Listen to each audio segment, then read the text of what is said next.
Hello and welcome to Flaunt. Find your sparkle and create a life you love after infidelity or betrayal. Today we're going to talk about one of the most important questions you have to answer after infidelity. And that question is, should I stay or should I go? And let me tell you, that was a question that nagged at me not only right after I found out, but throughout our entire recovery journey. And to be perfectly honest, it's still a question that comes up in my mind sometimes. Should I have made this decision?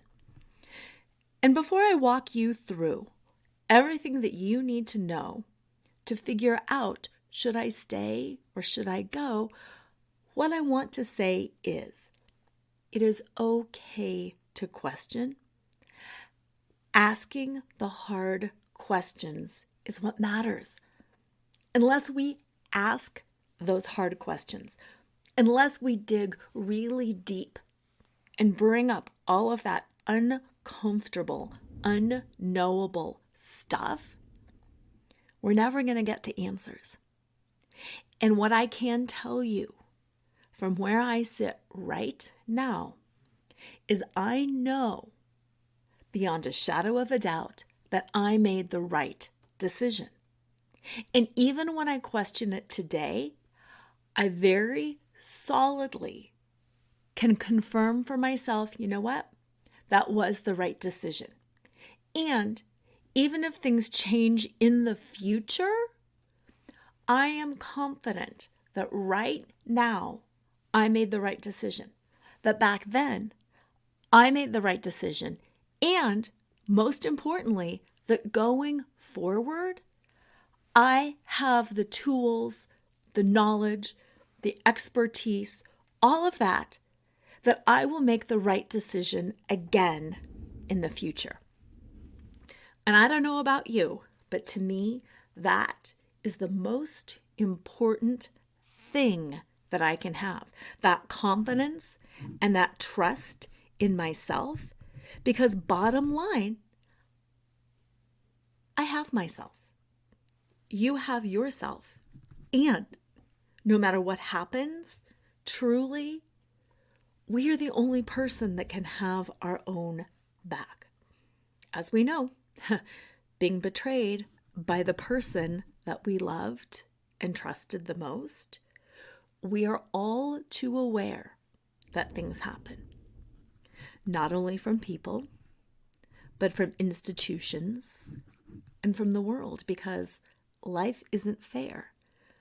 And when push comes to shove, the only thing that we've got is ourselves and our ability to never, ever betray ourselves.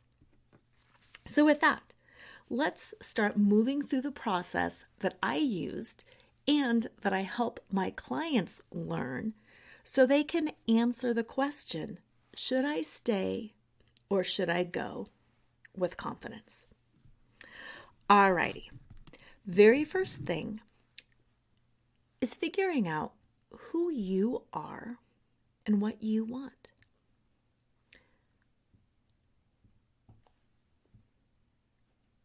Okay, the very first thing is realizing that this is a decision that does not have to be rushed. This is a decision that you get to take your time making. Now, everybody that comes in and sees me, and I felt this way too, says something along this, like this.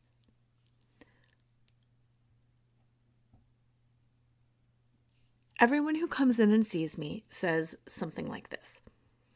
I want this to go away. I wish this would have never happened. I hate it. I just want this fixed. I want it to go away and I want to move on. Oh my gosh, yes. Don't we all? I did too. But you can't rush it.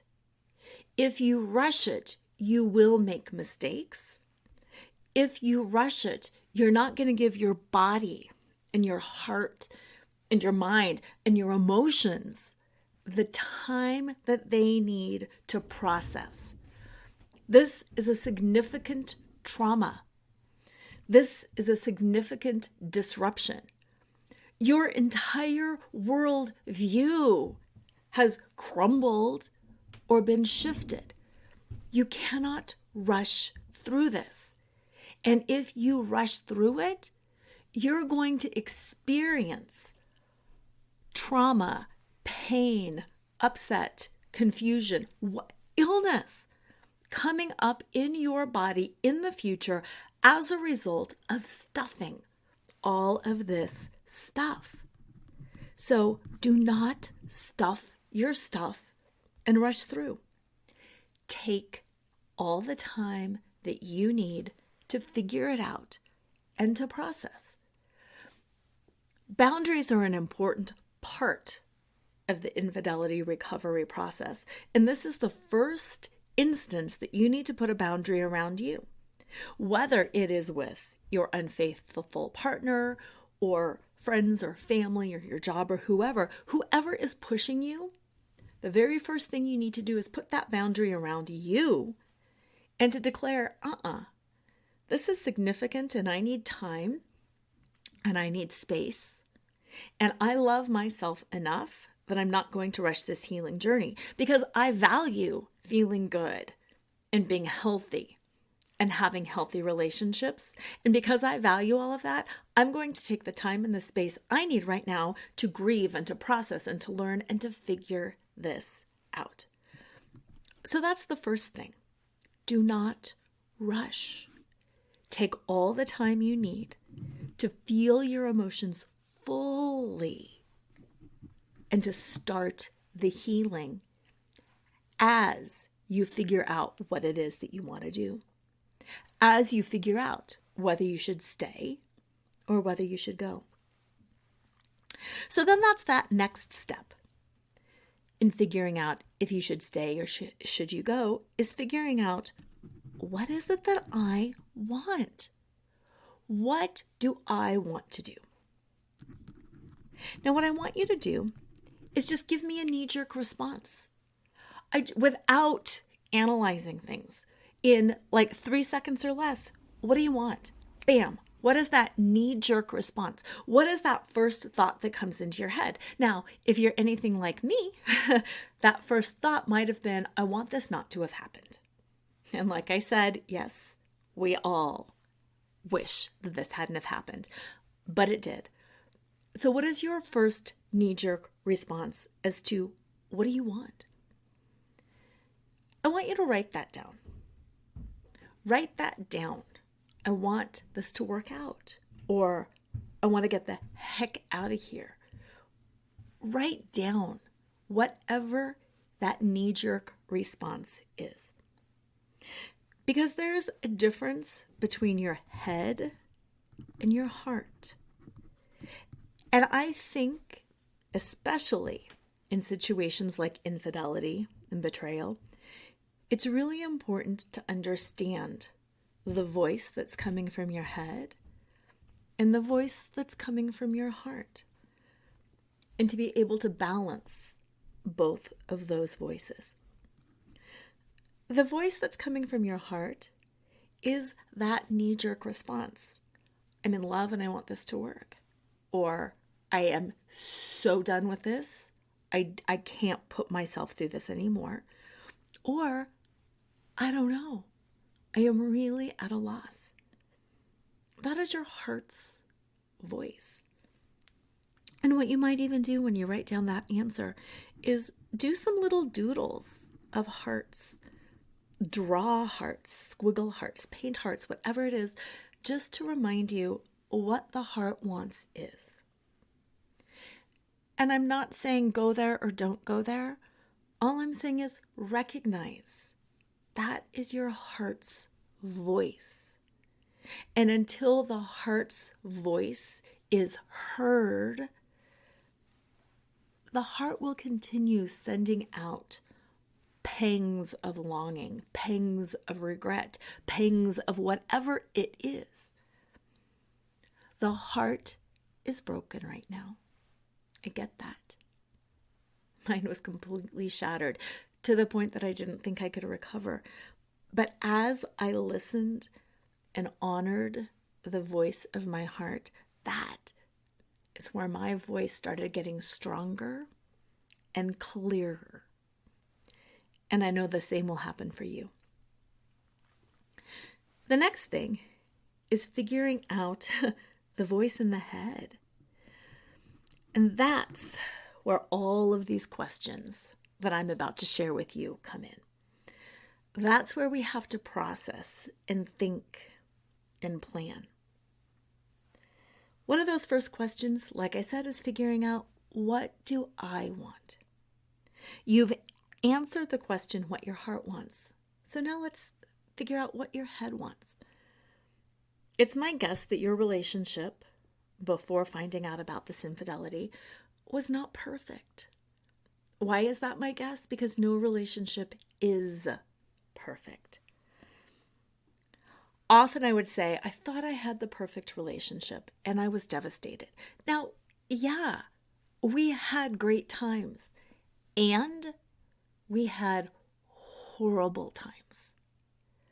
Let's cut the BS and get really honest. How many times in the past had you really thought, I can't stand this. I want a divorce. What would it be like to have a divorce? I wish he would just fall off the cliff and die. Even tongue-in-cheek, I get that.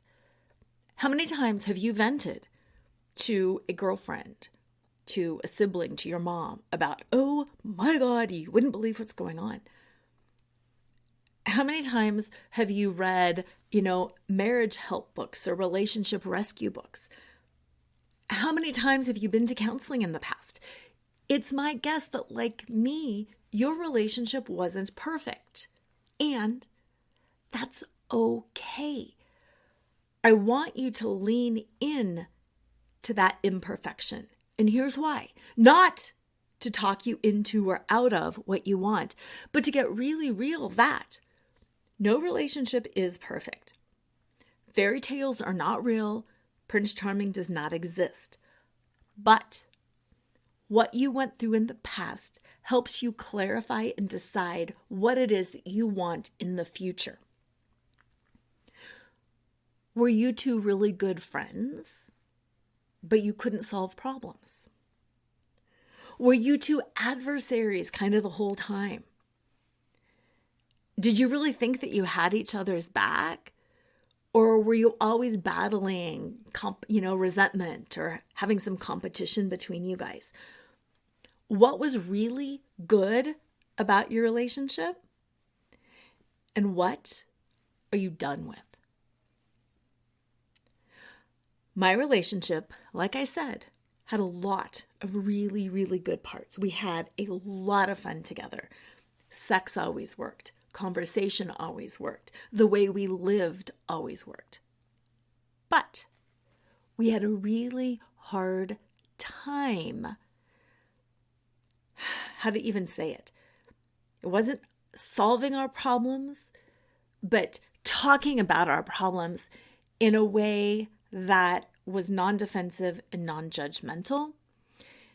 Instead of really hearing each other and walking around to the other person's point of view and feeling and getting into it, we were both so busy and focused on getting things done and protecting that we weren't good at really hearing each other.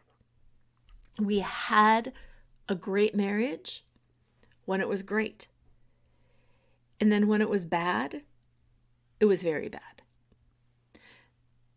Because we didn't have the skills necessary to figure out how to solve our problems. Now, a little bit of a backstory on that. We met in law school. We're both lawyers. We both advocate zealously. And as part of that, we treated conflict in our marriage sometimes as a case to be fought and won, instead of a collaborative effort. So when I found out about the infidelity, and I started looking back through our relationship history and getting really clear about what kind of a relationship I wanted, I was really clear about the things that I was not willing to tolerate. And we're going to talk about that phrase a little bit later. The things that I was not willing to tolerate going forward. Because there were a lot of things that I was not willing to tolerate going forward. And one of those things that I was not willing to tolerate was our inability to collaborate.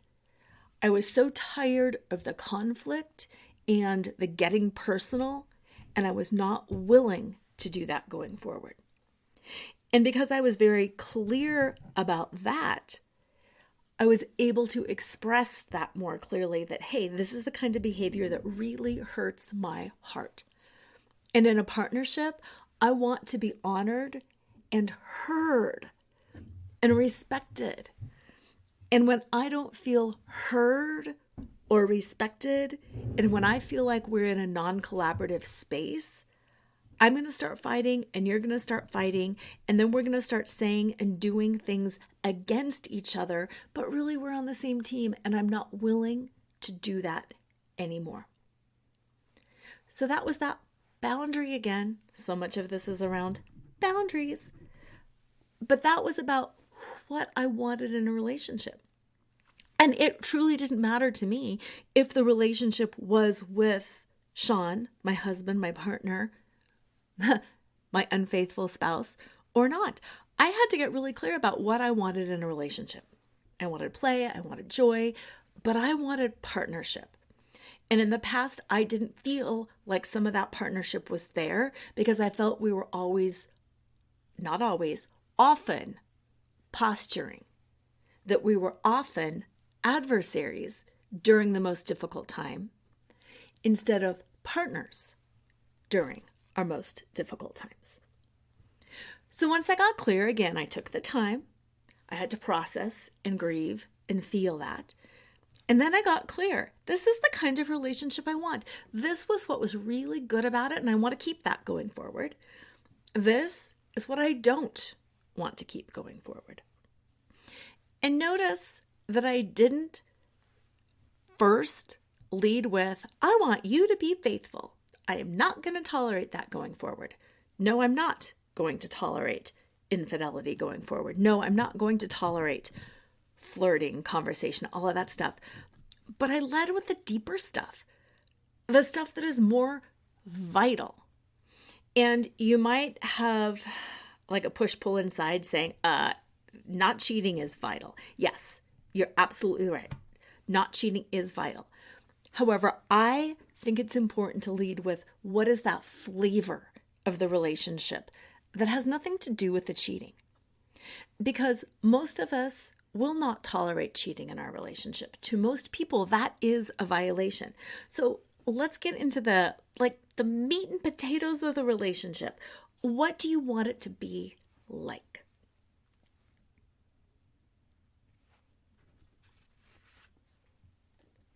Then we can move on to some of the details around that. Because the bottom line is, even if we get our partner to swear up and down and promise that forever, ever and ever, they will never cheat again, which, by the way, we can't guarantee anything. Why? I mean, why would you want to go back to the relationship that you had? Why would you want to go back there? That's why I think it's so much more important and vital to get really clear about what kind of a relationship that you want.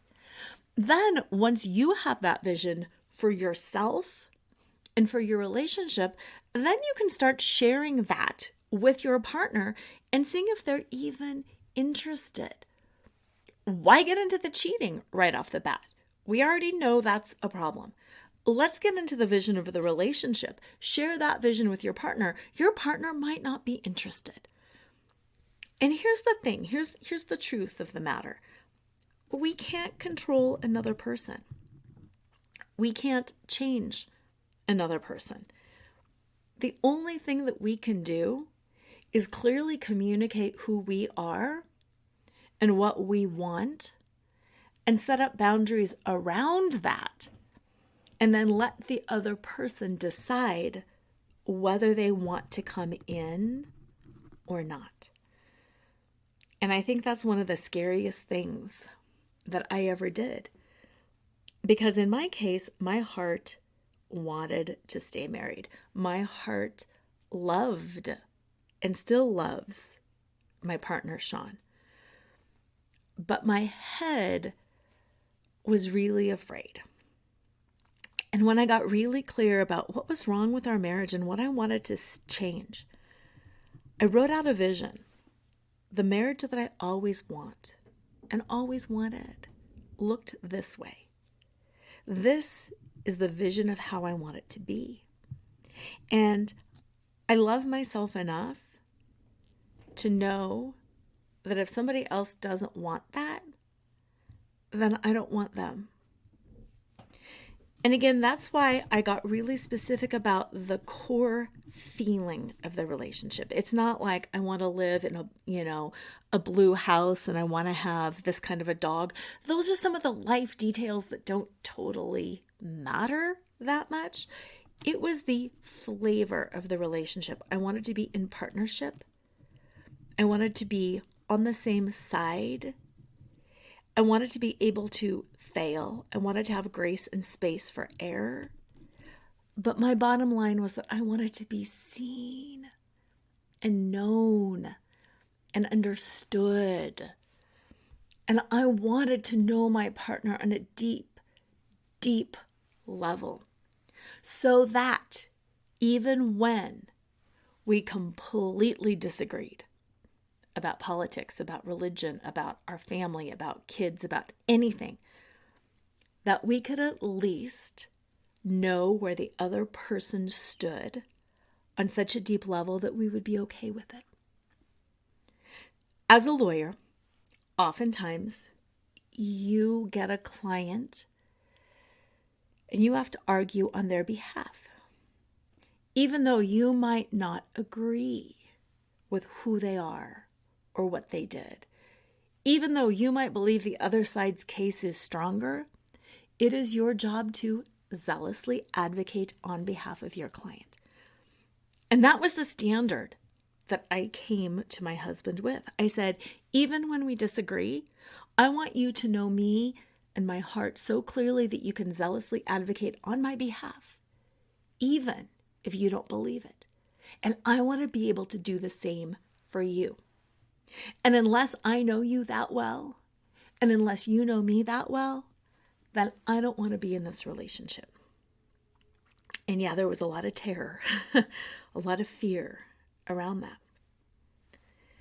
Because that is that first decision point of putting yourself so clearly in yourself, in your dream, in your vision for who you are and what you deserve, that you will not tolerate anything less. So that is that second step. First, listening to your heart's voice, writing it down.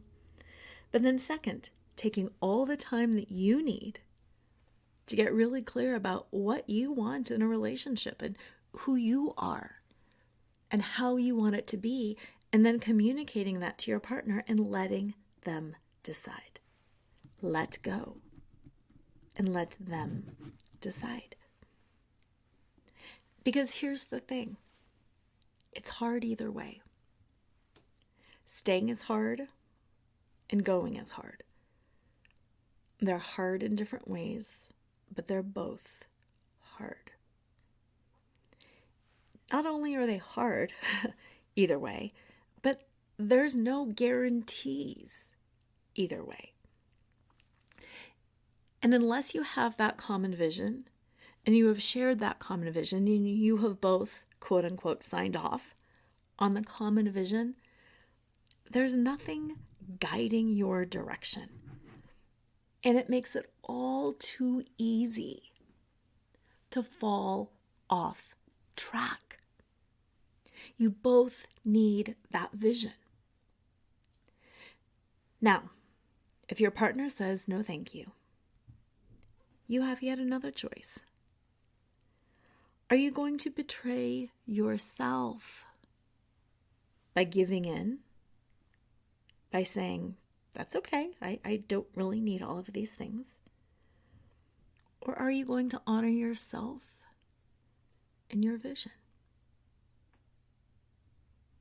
by boldly saying, all right, thank you for the clarity of your vision, for the clarity of your direction, and for letting me know that this isn't what you want. And then blessing and releasing. And doing this work then of healing and rebuilding on your own. Or there's a third option. It's not just, yep, I'm all in, or nope, I'm not. The third option is allowing your spouse, your partner, the opportunity to also present you with their vision. If they are ready and willing and interested in working on the relationship, one of the things that you need from them is their vision of what they want.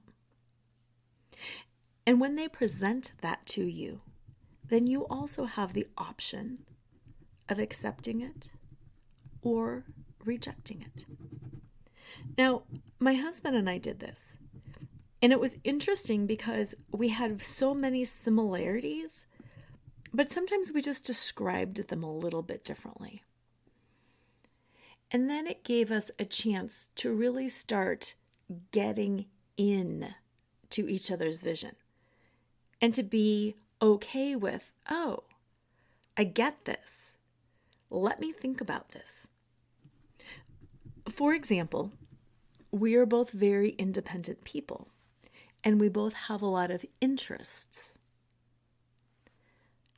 After his infidelity, I did not feel comfortable or safe with him going out on his own and pursuing a lot of his interests.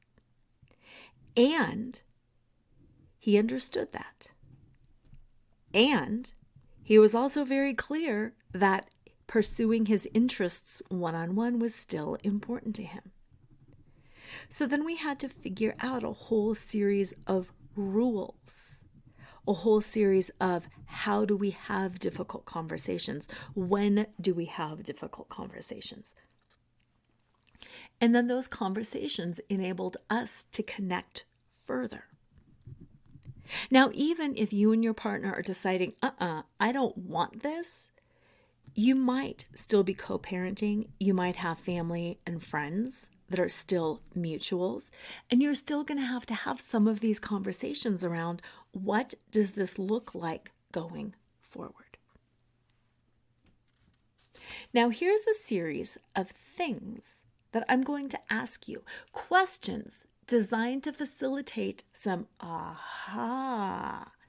okay. These questions are going to help you decide whether to stay or whether to go. Some of them are myths and misperceptions, and some of them are just questions, and some of them are just, bam, I'm going to drop a wisdom bomb right in your lap. But the process, the steps that you need to take to figure it out are, first, creating the boundary around yourself to give yourself time. And then second, figuring out who you are and what you want, and sharing that vision with your partner and letting go. Those are truly the 3 steps that you need to take. But here's all the questions that go in to figuring out those 3 steps. Like I said before, first, it's the realization that it's hard either way and that you get to choose your hard. The second thing, and this is just kind of a wisdom bomb, is that there are no guarantees in life. You can talk to counselors, coaches, clergy, friends, family. You can do what I did and Google everything and read every article and every book and get on Facebook and find all these communities, and you can ask all of these questions. But the bottom line is, nobody else's story is your story. Nobody else's partner is your partner. Nobody else cheated for the reason that your partner cheated. And we're going to get into reasons why, so stick with me. But there are no guarantees either way. Looking at stats doesn't matter. It doesn't matter if 99% of the people did it one way. You are not necessarily that 99%. What makes infidelity so hard is it completely pulls the rug out from under you. It crumbles your worldview. It crumbles your faith in people and humanity and even God. And it makes us desperate to cling on to something, to know something, to have some certainty in our life, because the very foundation of our life has just come unraveled. But the truth of the matter is, there are no guarantees. There are no guarantees. And the best that you can do is, like I said earlier with number one, take the time. Take all the time that you need. Get the help that you need. Sure, survey people, ask people, but also run those answers through your body, through your heart. How does it make your heart feel when you hear the phrase, once a cheater, always a cheater? Oh my God, for me, that brought fear up and down my spine. That panicked me. It made me feel icky, like I needed to go take a shower. And we're going to address that statement in a minute. But think about the answers. Think about the information. How does it make you feel? If it sinks in into a peaceful, yeah, I get it. Oh my gosh, that makes so much sense. Then that answer is probably more right for you and your situation. Versus if you have fear or pain or panic or that answer isn't right for you. That answer isn't right for you. It's not necessarily that you're having your eyes open to something. It's that, that doesn't fit for my situation. And that's icky and it feels awful. So recognize that you have no guarantees, but take the information that you receive, that you read, that you hear into your body and spend time just feeling it and feel, yeah, that feels right, or that feels wrong. Okay, let's talk about that phrase, once a cheater, always a cheater, because that was one that really was painful for me to hear. That created a lot of fear in me. And when I started breaking that down, first of all, it's not true. It can be true and it cannot be true, but it is not a blanket wisdom-filled statement. That is a fear-filled statement. That is a statement designed to provoke you. That is not heartfelt wisdom. Think about that phrase. It puts people in a category that they can't get out of. Take the word cheater and replace it with anything else. Once fat and stuck, always fat and stuck. Once thin and fit, always thin and fit. Once uneducated and unemployable, always uneducated and unemployable. Once brilliant and employable, always brilliant and employable. Those statements are not true. We change. Life changes. Circumstances change. I get so frustrated with statements like that because, yes, we have tendencies towards something. Things are more likely to be true if, but that's a blanket statement and it's not always true. What that statement does do, however, is it forces you, if you're really feeling it in your body, to go a level deeper and to ask the question, because figuring out whether to stay or whether to go is all about asking questions and going deeper and deeper and deeper until you get to the root.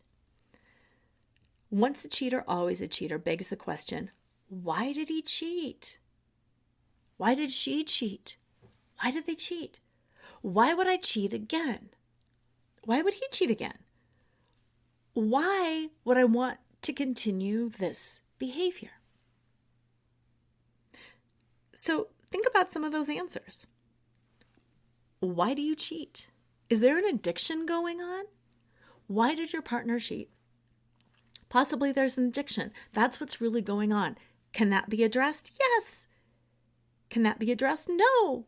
Yes or no, it doesn't matter. Is your partner willing to address that? Why did your partner cheat? They're really unhappy in the relationship and they want to get out. Okay, if somebody really wants out of the relationship, they're an adult, they're entitled to get out. But usually, there's something deeper. They cheated because they were in pain. They cheated because they didn't want to feel something uncomfortable. They cheated for validation because they were having a quote-unquote midlife crisis and were feeling old. They cheated because there is a because. Nobody cheats just for the heck of it. If somebody tells you they don't know why, they might not know why yet. Yet is the magic word there. If somebody says, if your partner says, I don't know, they need to go deeper and start figuring it out. Shame, vulnerability, fear of getting older, fear of rejection. What was going on? Once a cheater, always a cheater begs the question, why did they cheat? And that is something that your partner needs to answer.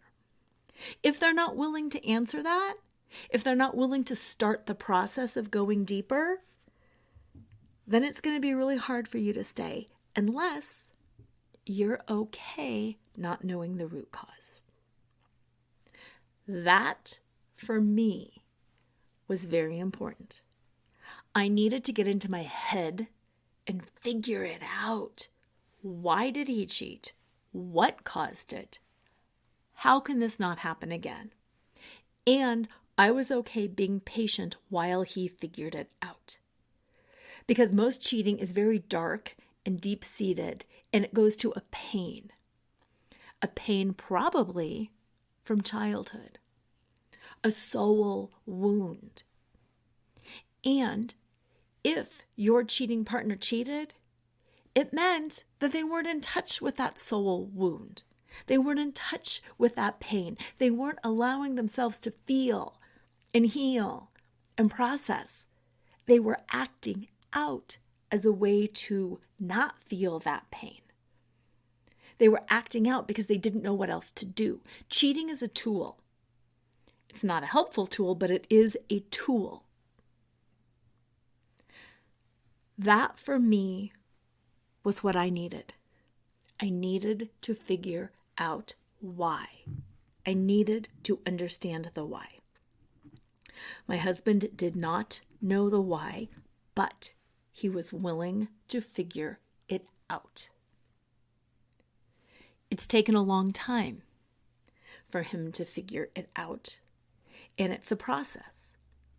And just like I said at the very beginning, that very first step is creating that boundary around yourself and saying, I need time and you can't rush me.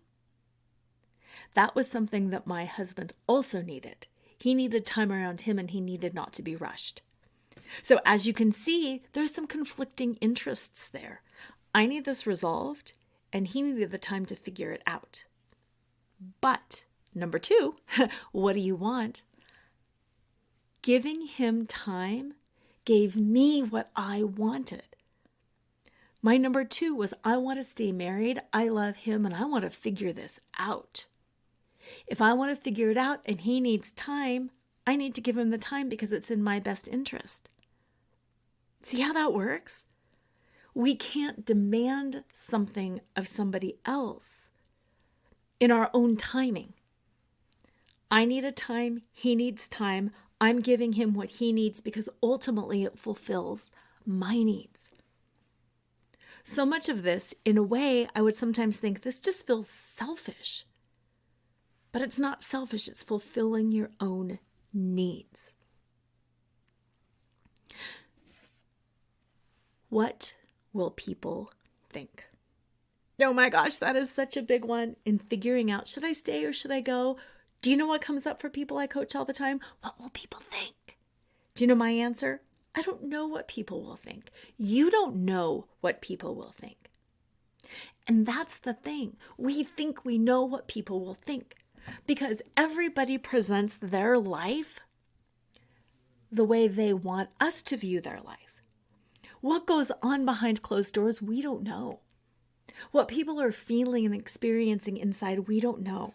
So first of all, in answering the question, what will people think? Remind yourself you don't know what people will think.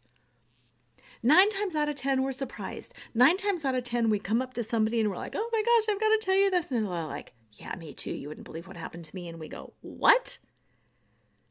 Everybody's life is messy. If you look at the numbers just on infidelity alone, if you think about it, to a quarter to a third of all marriages have had some sort of infidelity. If you're approaching somebody honestly around this, chances are they've been through it too. I cannot tell you the numbers of people that I thought would be very judgmental, but instead will say, I have so much compassion for you. I've been through that too. So, what will people think? You don't know what they're going to think, first of all. Second of all, do you really care what they think? That's kind of a double-edged sword because, yeah, I do care what people will think. But do I care what they will think more than what I want? That's really the balance. Do I care what people will think? Yes. Do you care what people will think? Of course. We're human. We want connection. We want belonging. We want to be accepted. However, do I care what they will think more than what I want? Let's really get into that. Do I want to sacrifice myself? Do I want to betray myself and please everybody else and not me?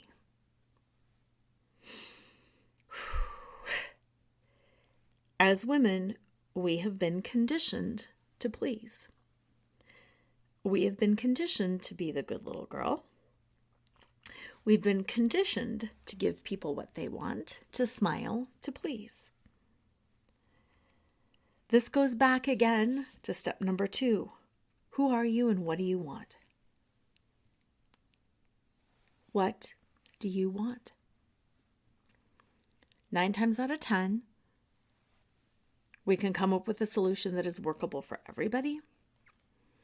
But if you can't, and if push comes to shove, this is your life.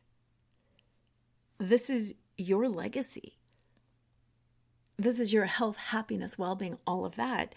And when it really comes to getting what you want and pleasing yourself versus really caring what somebody else wants, it's my deepest hope that you choose yourself. If a friend or a family member is going to leave you because you stay or because you go, that is their loss. That is their loss. And it is your gain because you will have just proven to yourself that you have your own back.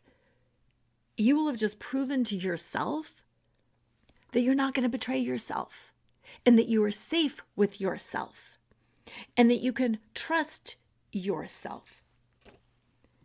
Because that's the thing about self-trust and self-betrayal. Bottom line is, it's the only thing we've got. Trusting yourself and not betraying yourself is the only thing that you can guarantee. There are no guarantees with another person. You can only guarantee that you will not harm yourself, that you will not let yourself down. And until you trust yourself fully, to always have your own back, to always listen to your heart, to always ask the questions in your head, to allow your body to feel whatever is coming up around the advice that you receive,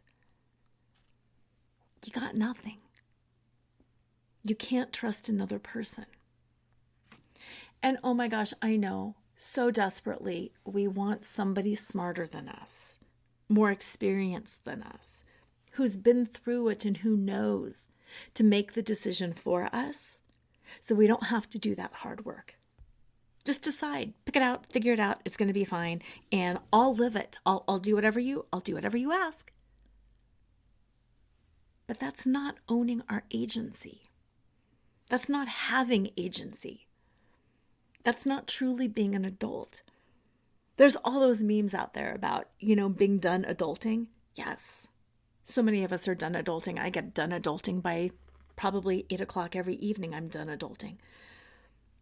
But this is your time. Now is your time to step fully into your power, to choose what you want for the next chapter of your life, to honor your heart, to ask the hard questions, to figure out what you need. You might not need to understand why.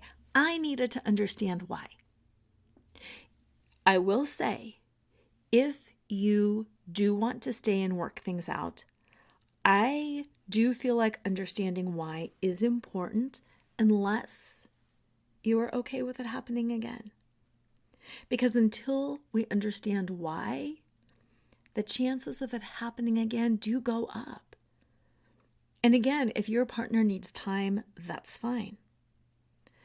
But above all, trust yourself to always have your own back, to be okay advocating for yourself. Think about this. What are you willing to tolerate? And what do you want to create? I am willing to tolerate time. I am willing to tolerate certain missteps.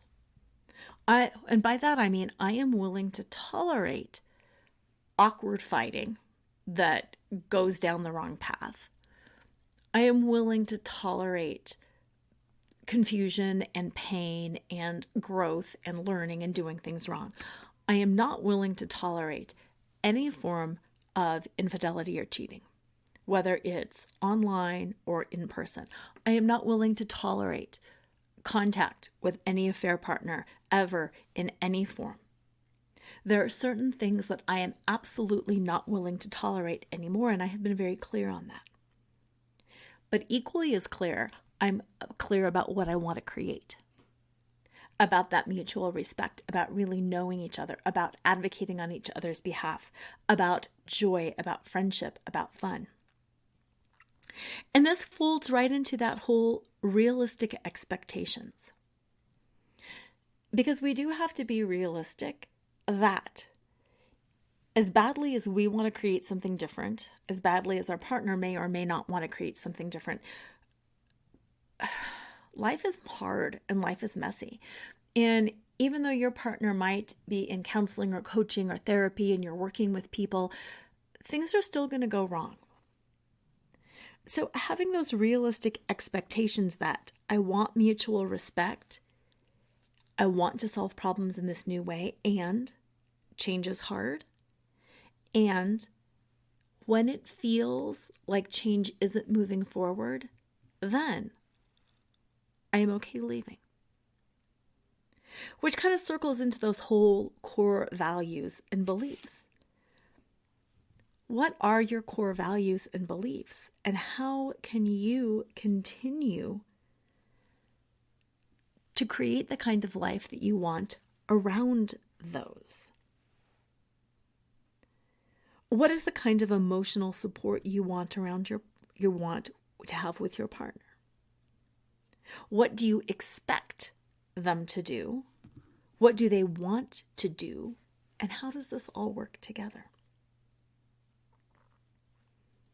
And then ultimately, how do you know going forward when it's really working and whether you're on the path or whether I'm being a chump again and I'm being gaslighted and I'm being used and abused. When you follow these 3 steps, first, giving yourself time. Second, getting really clear on who you are and what you want. And then third, communicating that to the other person. All of that really becomes a lot easier. Letting go of worrying about what other people will think, including your partner. Your partner might not want to stay together. You might not want to stay together. And that is all okay.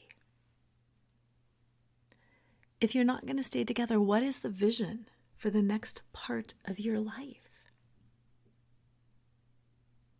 How do you break out of the bitterness, of the devastation, and create something new without bringing the ghosts and the shadows from what happened before?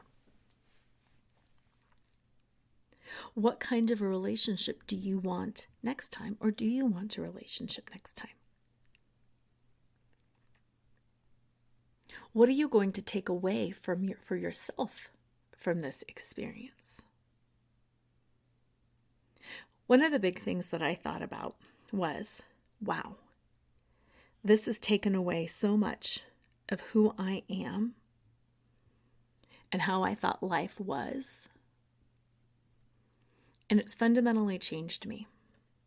And it can't not fundamentally change me. But I realized I could decide how I wanted it to fundamentally change me. And I thought, I don't want to be bitter. I don't want to be callous. I want this to make me more compassionate, more open, loving, understanding. I want it to make me better. And it's still a process that is unfolding, because there were things right away that I thought, yeah, this is going to make me better. And then throughout the journey, the tough spots, because yes, my husband and I both chose to stay together. We both had that similar vision that we were looking towards. And we've both totally messed that up. And then we pivot right back around and look at that singular vision. And then things change. And all of a sudden I'll go, oh, gosh, this is what I want to create from this. And then same thing with him. He's starting to realize the things that he wants to create from it, the ways that he wants to become a better person from it. And we continue that discussion. So we have that North Star, that shared common vision of what we want to create in the relationship and in ourselves. And this is important. I want to say this.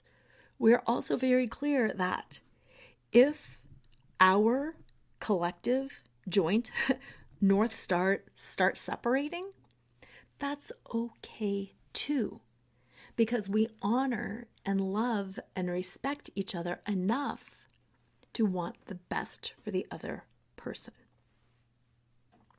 Now think about how this can play out. If your cheating partner wants something else, you need to bless, release, and let that go. You need to let that go. If your visions are too different, if you're each looking at a different star, you're each heading different directions. And even though it may work for a short period of time, it's not going to work for the long haul. Please don't judge your vision, and please don't judge your partner's vision either, because you are very different people. You are on a different soul journey. And when you start really coming to terms with, this is who I am, these are my values, this is what I want, and that person doesn't match that, it's not that they're less than you. We all want to say they're the bad person because they cheated. They're the bad person because they betrayed me. They're the bad person. Yes and no. It's not until we can really get out of that judgment that we can really start getting into our own business doing our own stuff, and creating the kind of life that we deserve. So in summary, should I stay or should I go? It's up to you. It is up to you. Take all the time that you need. Listen to the wisdom of your heart. Ask the deep questions in your head, and then feel the answers in your body. That's how you know if it's right or if it's wrong. Look at the long game, and it is a long game. Look at your North Star. Look at your partner's North Star. If they're the same, go for it. If they're not the same, it might not be worth your time. But ultimately, all the answers are and will continue to be within you. So don't betray yourself. Have your own back. Trust in your truth. And if you need help, please reach out. I have amazing coaching packages. I have worked with many women going through infidelity and betrayal, and most importantly, I have been there myself. Laura@lauracheadle.com or lauracheadle.com. Have an amazing week. Be strong, and always remember to flaunt all that you are, because who you are is always more than enough.